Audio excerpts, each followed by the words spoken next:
Good afternoon, and thank you for joining us once again for this Facebook Live. So I'm joined by the Chief Constable Andy Marsh, thank you very much. And we've seen many changes, haven't we, over this last week. We've seen a lot of shops have now opened. In fact, thousands have been joining queues to get into shops. I think it's meant to be one of our favourite hobbies, but I think it's things we've seen. We've also seen the introduction of social support bubbles for those who are living alone, which is a really positive step. So although part of the regulations have changed and are relaxing, there is still a lot of confusion. And I think actually coming out of this is actually more difficult than going in, because the regulations and the guidance is changing on a very regular basis. So I hope that you will find today's web chat give you some sort of clarity on some of the questions you're asking. But the really positive thing is that the majority of you are still following the regulations and guidance. So before I start, Andy, is there anything that you'd like to add? Well, we continue to adapt, Sue, and policing is one of those occupations and professions that brings you unexpected events. So it's been an incredibly busy couple of weeks, setting aside COVID-related matters. Yes, yeah, against a backdrop of a pandemic. Police have been very busy. Okay, so over the last 12 weeks, the police have been engaging, explaining, encouraging, and only as a last resort enforcing the regulations. But the role of the police has continued to change during those 12 weeks. So how have you adapted the policing response to accommodate these changing regulations? The regulations have almost been refreshed on a daily basis, which has meant that we've had to work very hard to keep our officers and staff fully briefed about what their role is. The role is still four-pronged: engage, explain, encourage, and only occasionally enforce. But what's happened is that the regulations have permitted a greater degree of activity, doing a number of different things. So there is a smaller role for the police around those 4 E's as far as the regulations are concerned. But we're still busy with it, and we're still getting calls. The thing that I would want to just take a moment to reflect on, because we're about 12 weeks into this, as we see many aspects of life not returning to normal, but returning to some semblance of business, whether that's in education or the retail sector, I want to pay tribute to the police officers and police staff that actually didn't have a moment to adapt to this, but kept coming to work, kept doing their job, often had to put their own safety aside in order to serve and protect the public and uphold the rule of law, especially if you think, for example, of our custody suites, where we have sergeants working, we have civilian detention officers, we have a number of other people, including health staff. Actually, those units are just as busy as they were before, and it is incredibly difficult for us to adapt the working environment to make them COVID safe and COVID secure. But we have done that, and we've been innovative and creative, and we're still learning about it. So I do just want to go on the record and pay tribute to the brilliant work that they've been doing right from the get-go on this. And I think many of us would support the work that the police have done. So as we continue to emerge into this new normal, which is the common expression, how will policing look like in Avon and Somerset over the next few months, do you think? Well, we've been thrust into a significant period of change where we have had to work differently about how we communicate with the public, how we respond to victims and witnesses, and so, sometimes, for example, taking a witness statement over Skype or some other means of communicating. So there are some things that we want to bake in, some learning that we want to mainstream. And some of that learning actually cuts across other agencies, and an area that I know you've been heavily involved in, virtual remand courts. The criminal justice system has probably still got quite a lot of learning and adapting to this new norm, whatever the new norm is. But we're responding to this in 2 ways. So with our partners, through the Local Resilience Forum, we have a recovery cell, which is looking about how all of the partners, and it's particularly important with safeguarding, adapt to the new norm of protecting people who might not be within our physical sight. And then as an organisation, we're looking at what that new norm looks like. But what I would say is that there's been pretty much a return to normal levels of crime, antisocial behaviour and demand.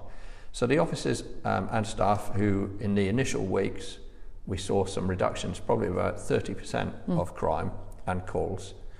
We've seen that return to normal. So the COVID work is now on top of that.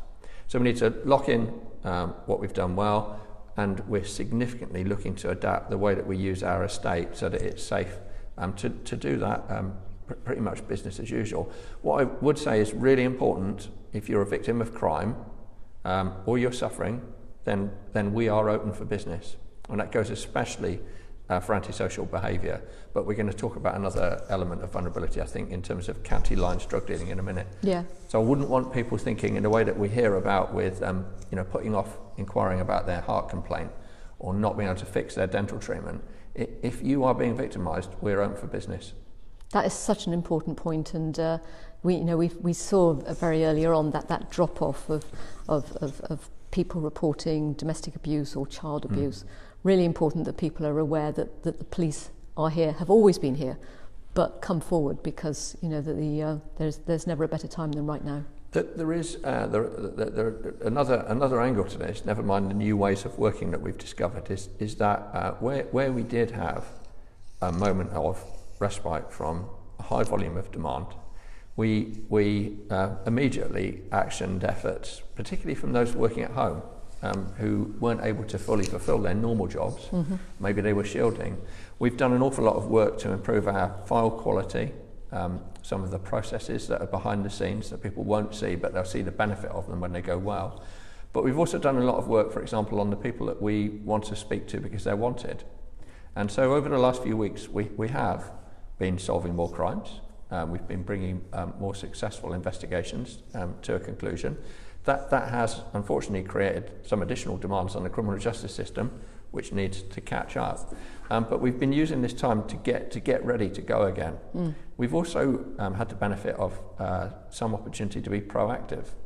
So some interesting things happened. If you were a criminal and you were out and about during lockdown, you really are going to stand out. So we were able to achieve some remarkable drugs seizures of cash from criminals, and arrest a number of people who were dangerous, a risk to the community that we've been trying to catch up with for some time.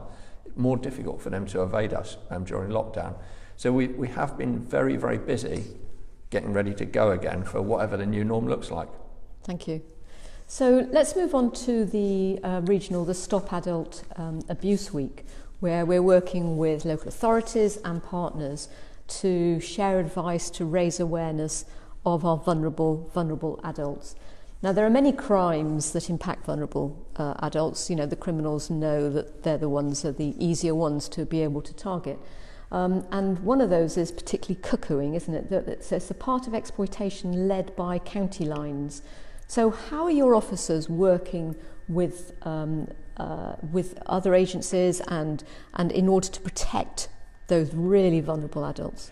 So county lines drug dealing, which tends to be a drug dealing enterprise that spans a number of different communities, quite often emanating from bigger urban centres, always involving mobile phones and telephony and networks of drug deals that take place on that telephony. Just to give you an update on two aspects of that. Obviously, we're interested in the people that are perpetrating that crime. So we've been working with the National Crime Agency and regional serious organised crime capability through coordination units, sharing of intelligence, to identify the people that are causing the most harm, the offenders, to map them and then decide the interventions that are going to disrupt their activity, with the intention actually of doing more than disrupt, bring them to justice, catch them. And we have been catching, as I said earlier, a number of these people during lockdown because they've stood out more. Notwithstanding the fact that mobile telephony is used, there is a transaction involving drugs that still needs to take place.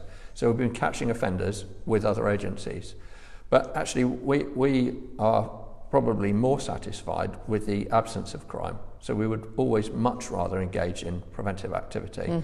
So all of our neighbourhood policing teams, almost 700 officers and PCSOs are regularly, daily involved, identifying vulnerable people in the community who might be being, the expression is cuckooed, their houses or flats taken over to deal drugs from by these people doing county lines.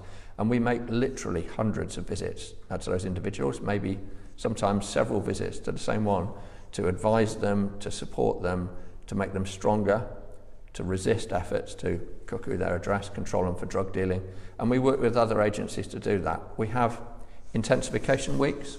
We had one very recently engaged in some work down in Yeovil where we made a couple of arrests. We seized a number of vehicles from people who are dealing drugs, and we visited over 45 different vulnerable addresses. And the public can play a role in this. So if you're concerned about someone who's vulnerable, and people could be vulnerable for a whole range of different reasons, and you see something that concerns you about the nature in which their house is being visited, something doesn't look right, you feel they might be taken advantage of or victimised, then actually what's the harm in telling us about it? Mm-hmm. I would say please tell us about it, and then we can check it out. Thank you. And I went out on one of those visits pre-COVID, needless to say, and I know how impactful that they can be in supporting those vulnerable adults. So thank you for that. Now finally, many of us have seen in the media regarding the officers' use of Taser in Avon and Somerset. Now I've actually watched the training of officers, and I know how thorough and robust it is. And I understand that officers' decisions to use Tasers are never taken lightly. So what measures are there in place to ensure that the use of Taser is proportionate? Well, we recognise how sensitive the use of Taser as a tool for our job is within our communities, which is why we exercise a great deal of care about who's trained, how they're trained, and then how the use of the Taser is scrutinised. So any officer that's going to be trained in the use of Taser is selected. They're selected because they have a mature and experienced approach to the use of force, because Taser is not something which would be your first resort if you find yourself needing to use force. So we select the right people. We were the first force in the country as a prerequisite and actually part of all of our personal protection training to give an additional day's training to each officer every year on what we call de-escalation. So we would rather de-escalate something than bring it to a point even where the use of force is needed. And we know that people, for different reasons, can present to the police in different ways. And it might not always mean they're going to use force. So we give officers wide experience in that training about how people might present to them and what their options are. We use our body-worn video and we use situational experience to show them, to bring it to life. That's a very important part of it. It's also important to know that when we count the use of Taser, that actually what's also being counted is the number of occasions it's drawn from its holster. That technically is a use, even if it's not used. Even if it's not fired? Even if it's not fired, let alone used to put a red dot on someone. So when people read about the statistics on the use of Taser, it is including the number of times that it's drawn, which actually is still, in the grand scheme of things, when you consider the thousands and thousands of interactions we have in some very difficult situations, it's relatively unusual for an officer to be drawn, let alone discharged. Now, so rare actually is it discharged that I have access to all of the body-worn video in the force. I very frequently watch it. And I watched a discharge of a Taser last night against a man who literally, he said he was going to harm the police officers and he ran at them brandishing knives. And were it not for the use of the Taser, I'm very apprehensive about how that incident might have been resolved. So that was an occasion where I feel it was used very appropriately. One of the most important safeguards around the use of Taser is the use of force scrutiny panel. It's an independent panel that you constituted and your office supports, and maybe you want to say more about that. So, but I put my Taser trainers and senior officers into that panel with a panel of independent citizens to scrutinise randomly use of force, including by Taser, and learning is one of our 4 key values. We take very, very seriously the feedback that they give us about what they think is good and what they think could be done better. And what I would say is that the body-worn video, which all officers carry, and you must use if you're going to use your Taser, actually has been invaluable in giving us some assurance about the use of Taser, and in fact as a tool. I've already said we use it in training, so that officers can watch it back and learn from what they could do differently in the future. And that independence of that scrutiny police powers panel is absolutely key, because that gives our community the assurance that there are other people's eyes on the body-worn footage, and whether that is use of as you say, of tasers, of stop and search, and other use of force. And that independence is really key. And I think that we've seen over the years since that panel has been operating, that it has influenced the way that the police now use that force. So that independence, I think, is really key. We without doubt, I think, because of the training that we give around de-escalation, because of the scrutiny that is given to the use of Taser, it is something that's taken incredibly seriously within Avon and Somerset Constabulary. And I think it also reflects that you're a learning organisation. So, you listen to what the public have to say, and you take on their views, and to see how you can do the job even better. Yeah, and the panel have direct access at different levels in the organisation, and there's been several occasions that I've engaged personally with them. Good, thank you. So I hope today has given you some sort of clarity and some reassurance about what's happened in the last week or so. But regulations and guidance is going to continue to change, and I think we all have a personal responsibility to keep aware of those changes. The government announced various things at 5 o'clock most evenings, and I think we all have to take on that part of the responsibility, because some of them are confusing, and some of them are challenging to our own ways that we lead our lives with our families. So if you have any questions for next time, then please let me know on social media. But until we get together again, stay safe.